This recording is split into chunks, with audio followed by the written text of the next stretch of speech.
Malta għadha meqjusa bħala fost l-aktar pajjiżi korrotti fl-Ewropa. Rapport ta' Transparency International tal-Indiċi dwar il-Korruzzjoni juri li Malta tinsab fis-46 post minn 180 pajjiż.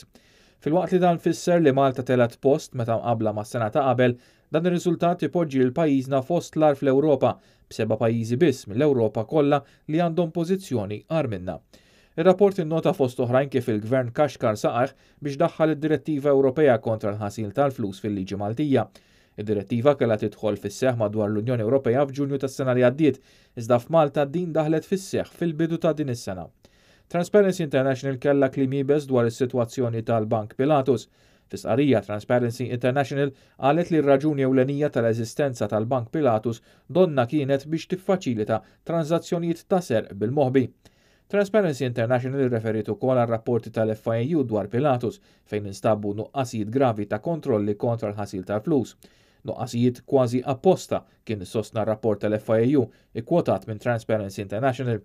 L-organizzazzjoni internazzjonali sejħet ukoll għal investigazzjoni indipendenti dwar il-proċess ta' due diligence li wassal biex il-Bank Pilatus ingħata l-liċenzja sabiex ikun stabilit jekk kienx hemm intħil politiku. Għad mhux magħruf se jkun l-effett tal-istejjer li qed jiġu żvelati minn Daphne Project fuq l-Indiċi ta' Malta għas-snin li ġejjin.